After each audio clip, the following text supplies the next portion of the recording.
Hello दोस्तों, मैं देव जायसवाल। आपके अपने YouTube चैनल देव स्टडी जोन में आपका स्वागत है। आज हम लोग पढ़ने जा रहे हैं आधुनिक भारत का इतिहास। आधुनिक भारत के इतिहास में एक पार्ट है गांधीवादी युग, गांधी जी का आरंभ, गांधी जी जब उनके जन्म से लेकर गांधी जी का योगदान भारत में स्वतंत्रता दिलाने में क्या क्या रहा, इन सभी को आज हम लोग देखेंगे। मेरे प्यारे दोस्तों, अगर आप लोग किसी भी कॉम्पिटिटिव एग्जाम की तैयारी करते हैं या करने वाले हैं तो ये टॉपिक आपके लिए ही बनाया गया है। ये बहुत ही एग्जाम के लिए बहुत ही महत्वपूर्ण होगा। आप अगर यूपीएससी की या किसी भी स्टेट पीएससी की तैयारी कर रहे हैं, व्यापम की, रेलवे की, किसी की भी तैयारी कर रहे हैं, अगर हिस्ट्री का पार्ट है और अगर उसमें गांधीवादी युग और प्रमुख गांधीवादी आंदोलन अगर दिया है उसमें, तो इससे बाहर क्वेश्चन नहीं होगा, पक्का कह रहा हूं। आज हम लोग देखेंगे कि गांधीवादी युग कैसे स्टार्ट होता है और उसमें से हम लोग फिर देखेंगे कि प्रमुख गांधीवादी आंदोलन क्या क्या है। इसमें जो पीएससी के जो मेंस होते हैं, मेंस के पेपर में गांधीवादी आंदोलन एक टॉपिक रहता है जिसमें से सारे क्वेश्चन आपको रिटर्न लिखने होते हैं। चलिए आज हम लोग देखने जा रहे हैं। अगर ये सारी चीज को आज हम लोग देखेंगे। अगर ये वीडियो अच्छी लगे तो आप लाइक, शेयर और सब्सक्राइब करना मत भूलिएगा। सबसे पहले गांधी जी का जो जन्म है वो कितना तारीख को होता है, आप सभी को पता है कि महात्मा गांधी का जन्म 2 अक्टूबर 1869 को गुजरात के पोरबंदर में इनका क्या होता है, जन्म होता है। इनके बचपन का नाम, महात्मा गांधी के बचपन का नाम क्या है, तो महात्मा गांधी के बचपन का नाम मेनियो था। महात्मा गांधी के बचपन का नाम क्या था, मेनियो। ठीक है, तो इनका जन्म जो है 2 अक्टूबर 1869 को गुजरात के पोरबंदर में इनका जन्म हुआ। इनके बचपन का नाम मेनियो था और इनके माता का नाम पुतलीबाई था। महात्मा गांधी के माता का नाम पुतलीबाई, पिता का नाम करमचंद गांधी था और इनकी पत्नी जो थी उनका नाम था कस्तूरबा गांधी, जिनको उपनाम बा कह के पुकारते थे। बा, महात्मा गांधी खुद इन्हें पुकारते थे, बा कहते थे। तो पत्नी का नाम जो था वो कस्तूरबा गांधी था और इनका उपनाम जो था वो क्या था, बा था। अब इनके जो गुरु है, तो महात्मा गांधी के 2 गुरु आप याद रखेंगे, एक राजनीतिक क्षेत्र के गुरु और एक दर्शन के क्षेत्र के गुरु। तो राजनीतिक क्षेत्र के जो गुरु हैं इनके कौन थे, गोपाल कृष्ण गोखले। ठीक है, तो महात्मा गांधी के गुरु का नाम क्या है, गोपाल कृष्ण गोखले, राजनीतिक क्षेत्र के। और दर्शन के क्षेत्र के गुरु का नाम पूछा जाएगा तो क्या बोलेंगे आप, दर्शन के क्षेत्र में महात्मा गांधी के जो गुरु थे वो कौन थे, लियो टॉलस्टॉय। ठीक है, तो राजनीतिक क्षेत्र के महात्मा गांधी के गुरु कौन थे, गोपाल कृष्ण गोखले।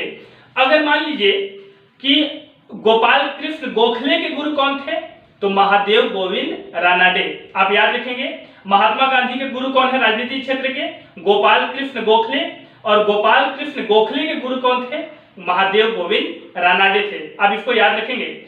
इसके बाद दर्शन के क्षेत्र के गुरु कौन है महात्मा गांधी के, लियो टॉलस्टॉय। इसके बाद सबसे पहले अगर इनके और पुत्र में देखेंगे तो गांधी जी के मुख्य रूप से 4 पुत्र थे। कितने पुत्र थे गांधी जी के, 4 पुत्र। याद रखेंगे, हरिलाल, रामदास, मणिलाल, देवदास। कौन कौन, हरिलाल, रामदास, मणिलाल, देवदास, ये 4 पुत्र गांधी जी के 4 पुत्र थे। और गांधी जी के 5वें पुत्र की जो संज्ञा है, या 5वां पुत्र किसको कहा जाता है, जमुना लाल बजाज। जो है जमुना लाल बजाज जो है वो गांधी जी के क्या कहलाते हैं, 5वें पुत्र कहलाते हैं। तो हम लोग 4 पुत्र मुख्य रूप से गांधी जी के देखें और 5वें पुत्र जो जमुना लाल बजाज हैं, ये गांधी जी के 5वें पुत्र की संज्ञा इनको दिया गया है। ठीक है, हरिलाल, रामदास, मणिलाल, देवदास, ये गांधी जी के क्या थे, 4 पुत्र थे। इसके बाद याद रखेंगे कि सन 1893 में इन्होंने, सन 1888 में लंदन में इन्होंने नृत्य की एवं संगीत की शिक्षा प्राप्त की गांधी जी ने। इसके बाद वहां से लौटे और 1893 में जो मुस्लिम व्यापारी थे, अब्दुल्ला जो थे, अब्दुल्ला की वकालत के लिए, मतलब उनकी व्यापारियों की पैरवी करने के लिए वे दक्षिण अफ्रीका गए, मुकदमा लड़ने के लिए दक्षिण अफ्रीका गए। और दक्षिण अफ्रीका के सुप्रीम कोर्ट में उन्होंने जाकर एक वकील के रूप में, ठीक है, एक बैरिस्टर के रूप में, वकील के रूप में अपना पंजीयन कराया। और यहीं पर उन्होंने सर्वप्रथम सत्याग्रह आंदोलन चलाया था। तो दक्षिण अफ्रीका में सर्वप्रथम गांधी जी ने क्या चलाया था, सत्याग्रह आंदोलन चलाया। सत्याग्रह जो है वो 2 शब्दों से मिलकर बना है, सत्य धन आग्रह। मतलब सत्य पर अटल रहना ही क्या कहलाता है, सत्याग्रह कहलाता है। तो सर्वप्रथम गांधी जी ने सत्याग्रह आंदोलन कहां चलाया, तो आप याद रखेंगे कि सर्वप्रथम गांधी जी ने सत्याग्रह आश्रम दक्षिण अफ्रीका में चलाया था। इसके बाद उनके दक्षिण अफ्रीका में गांधी जी के दो आश्रम हैं, एक याद रखेंगे टॉलस्टॉय आश्रम और दूसरा नंबर में क्या हो जाएगा, फिनिक्स आश्रम, जिसकी स्थापना कब हुई थी, 1904 में। तो गांधी जी के दक्षिण अफ्रीका में दो आश्रम, पहला कौन सा आश्रम है, तो पहला टॉलस्टॉय आश्रम और दूसरा आश्रम जो था वो कौन सा आश्रम है आपका, फिनिक्स आश्रम है दूसरा। अब इसके बाद 1909 में गांधी जी ने हिंद स्वराज की रचना की। तो अब हिंद स्वराज की रचना की एक किताब है इनकी, हिंद स्वराज। भारत वापस लौटे कब गांधी जी, तो 9 जनवरी 1915 को भारत लौटे। ठीक है, अब कब गए हैं, अब 1893 में। आप याद रखेंगे कि 69 उनका जन्म हुआ है, तो 69, 10, 79, 10, 89, 90, 91, 92, 93। कहने का मतलब 24 वर्ष की उम्र में महात्मा गांधी दक्षिण अफ्रीका गए थे। आप याद रखेंगे उनके जन्म के 24वें वर्ष में वे दक्षिण अफ्रीका गए। आपको ऐसे याद रहेगा 24वें वर्ष में गए थे, कहने का मतलब आप जोड़ लेंगे तो 93 आ जाएगा। तो 1893 में व्यापारियों की पैरवी करने वे दक्षिण अफ्रीका गए और लौटे कब, तो 9 जनवरी 1915 को लौटे हैं। इसीलिए 9 जनवरी को लौटे, इसलिए भारतीय प्रवासी दिवस 9 जनवरी को हम लोग अभी मनाते हैं। 1915 में देश भर में जब वो लौटे, गांधी जी जैसे ही लौटते हैं दक्षिण अफ्रीका से, तो पूरे देश भर में पहले घूमते हैं। और आप सभी को पता है कि जब गांधी जी लौटे उस समय प्रथम विश्व युद्ध चल रहा था। प्रथम विश्व युद्ध का डेट 14 से 18, 1914 से 1918 तक सभी को पता होगा। तो 1915 में गांधी जी लौटते हैं देश में, और उस वर्ष जब लौटे, देखो जनवरी स्टार्टिंग में ही आ गए हैं, और पूरे साल भर 1915 में देश भर में वो क्या करते हैं, घूमते हैं। और गांधी जी प्रथम विश्व युद्ध के दौरान भारत आए थे, तो प्रथम विश्व युद्ध के दौरान अंग्रेजों की ओर से लड़ने के लिए भारतीयों को प्रेरित किया इन्होंने, और प्रेरित करने के कारण अंग्रेजों ने इन्हें भर्ती करने वाले सार्जेंट कहकर इनकी क्या करी, उपाधि दी, सार्जेंट की उपाधि दी। सार्जेंट का मतलब होता है एक उच्च कोटि का वकील। ठीक है, तो जब महात्मा गांधी लौटे 1915 में, तो पूरे भारत भर में अच्छे से क्या किए, पूरे भ्रमण किए पूरे भारत का, और लोगों को इंग्लैंड की ओर से, अंग्रेजों की ओर से लड़ने के लिए क्या किया, प्रेरित किया। और प्रेरित करने के कारण इनकी भर्ती करने वाले अंग्रेजों ने इन्हें किसकी उपाधि दी, भर्ती करने वाले सार्जेंट की क्या की उपाधि दी, जिसे गांधी जी की खूब आलोचना भी हुई थी। अब 1916 में इनका भारतीय राजनीति में क्या हो जाता है, प्रवेश हो जाता है। तो 1916 में गांधी जी का भारतीय राजनीति में प्रवेश होता है, और इसके बाद अहमदाबाद में साबरमती आश्रम की स्थापना होती है। इतना ये इनका मेन इंट्रो है गांधी जी का। अब गांधी जी का जो कुछ नारे थे, प्रमुख नारे आप याद रखेंगे, और गांधी जी की कुछ प्रमुख पुस्तकें हैं, उनको भी आपको क्या करना है, याद रखना है।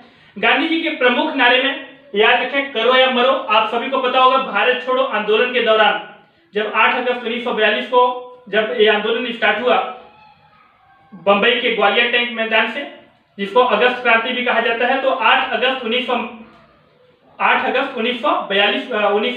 1942 को जब भारत छोड़ो आंदोलन स्टार्ट हुआ, उस समय गांधी जी ने नारा दिया था, करो या मरो, अंग्रेजों भारत छोड़ो।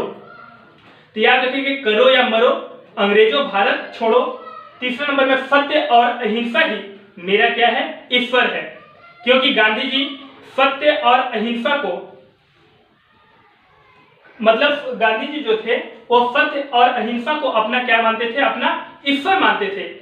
तो इसलिए उन्होंने कहा कि सत्य और अहिंसा ही मेरा क्या है, ईश्वर है। पाकिस्तान मेरी लाश पर बनेगा। आप सभी जानते होंगे कि जो गांधी जी थे वो विभाजन के बिल्कुल क्या थे, विरुद्ध थे।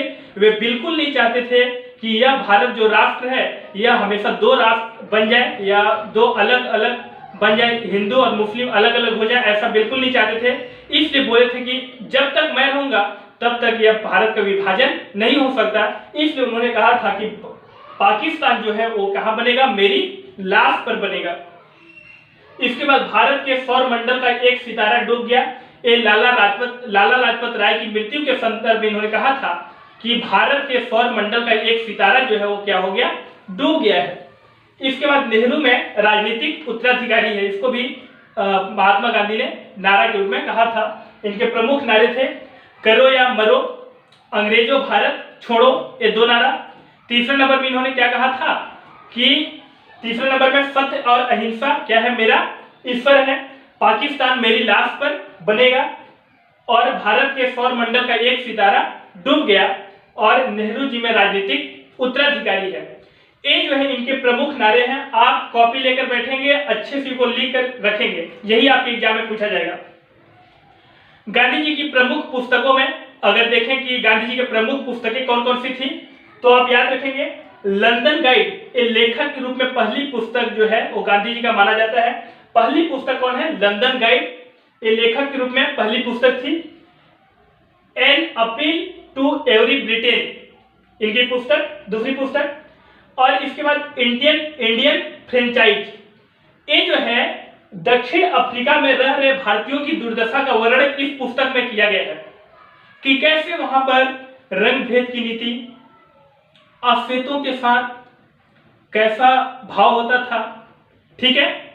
इन सभी इसी पुस्तक में बताया गया है। इंडियन फ्रेंचाइज जो गांधी जी ने लिखा है इसमें बताया गया है, आप अगर टाइम मिले तो पढ़िएगा कि दक्षिण अफ्रीका में रह रहे भारतीयों की दुर्दशा का इसमें क्या किया गया है, वर्णन किया गया है। इसके बाद चौथा नंबर में हिंद स्वराज 1909 में लिखे थे।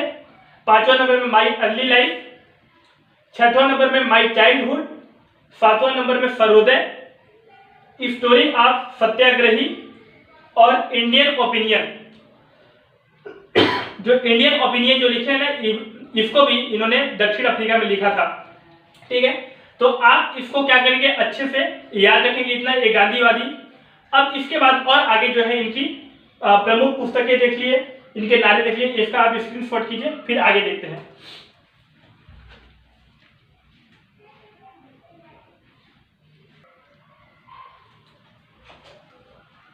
तो हम लोग देख लिए थे कि गांधी जी के प्रमुख नारे देखे थे, और क्या देखे थे इसके बाद, गांधी जी की प्रमुख पुस्तकें।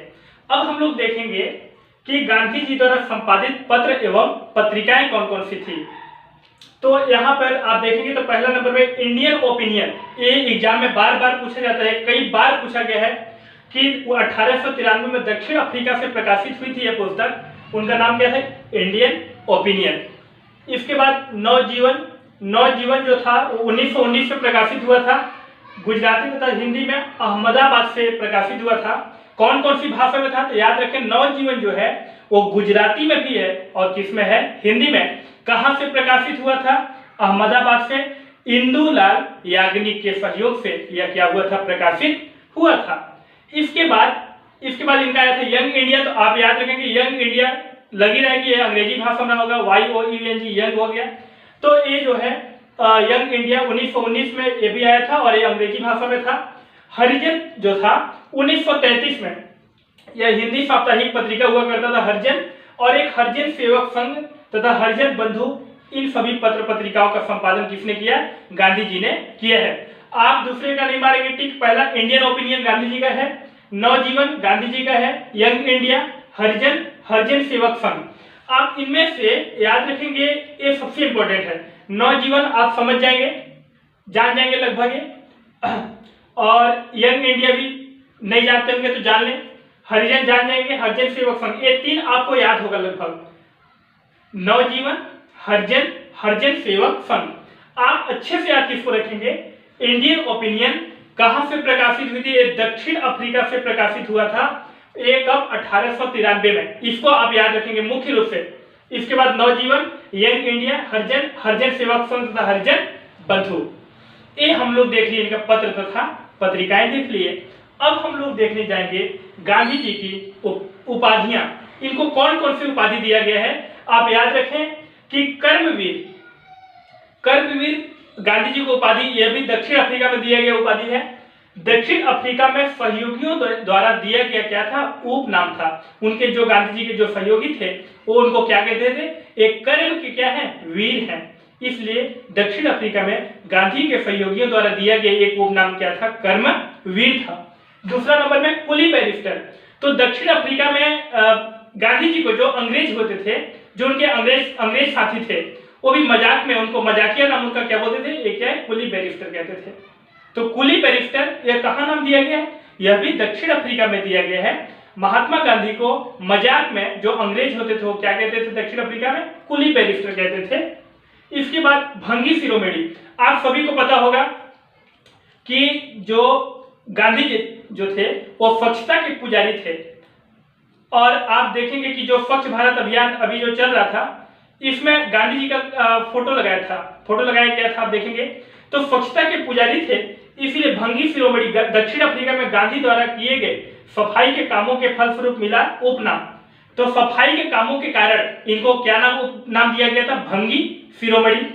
इसके बाद याद रखेंगे महात्मा गांधी को महात्मा की उपाधि किसने दी, बार बार क्वेश्चन पूछा जाता है, कई बार पूछा जाता है, महात्मा गांधी को महात्मा की उपाधि किसने दी, तो रविंद्रनाथ टैगोर ने। भारत में दिया गया था नाम है, भारत में रविंद्रनाथ टैगोर द्वारा दी गई उपाधि थी महात्मा गांधी को महात्मा। अर्धनंगा फकीर विंस्टन चर्चिल तथा फ्रैंक मोरिस ने 1932 में जब एक गोलमेज सम्मेलन के दौरान, आपको याद होगा 1932 जो द्वितीय गोलमेज सम्मेलन था, इस समय विंस्टन चर्चिल तथा फ्रैंक मोरिस के द्वारा यह दिया गया था। और विंस्टन चर्चिल ने कहा भी था कि ब्रिटिश सरकार एक अर्धनंगे फकीर की कृपा पर क्या है, निर्भर है, ऐसा विंस्टन चर्चिल ने कहा था। इसके बाद देशद्रोही फकीर विंस्टन चर्चिल द्वारा 1932 में कहा गया था। अर्धनंगा फकीर, देशद्रोही फकीर किसने कहा था, विंस्टन चर्चिल। बापू कौन, तो महात्मा जो पंडित जवाहरलाल नेहरू थे वो महात्मा गांधी को किस नाम से पुकारते थे, बापू के नाम से पुकारते थे।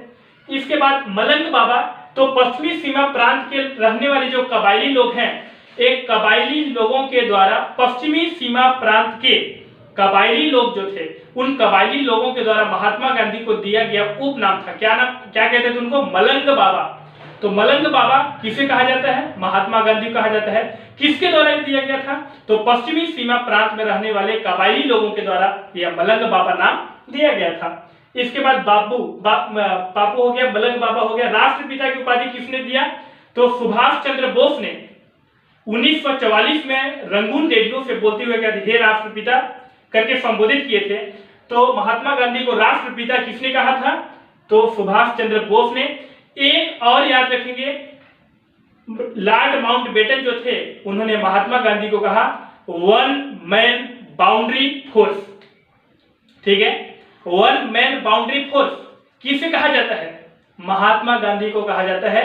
और महात्मा गांधी को वन मैन बाउंड्री फोर्स किसने कहा, तो ये किसने कहा, लॉर्ड माउंटबेटन ने कहा था, क्योंकि वह एक ही आदमी एक बाउंड्री फोर्स के समान थे, बोले थे एक ही आदमी है जो पूरे कई फोर्सों के बराबर है। इसलिए उन्होंने कहा कि जो महात्मा गांधी है वह क्या है, वन मैन बाउंड्री फोर्स। वे खड़ा हो जाएंगे, उनके पीछे हजारों लोग खड़े हो जाएंगे, हजारों सैनिक। इसलिए उन्होंने कहा कि वो जो गांधी जी हो कैसे हैं, वन मैन बाउंड्री फोर्स है। इस प्रकार यह जो है हम लोग का सामान्य जो चर्चा है वो महात्मा गांधी पर समाप्त हो जाता है।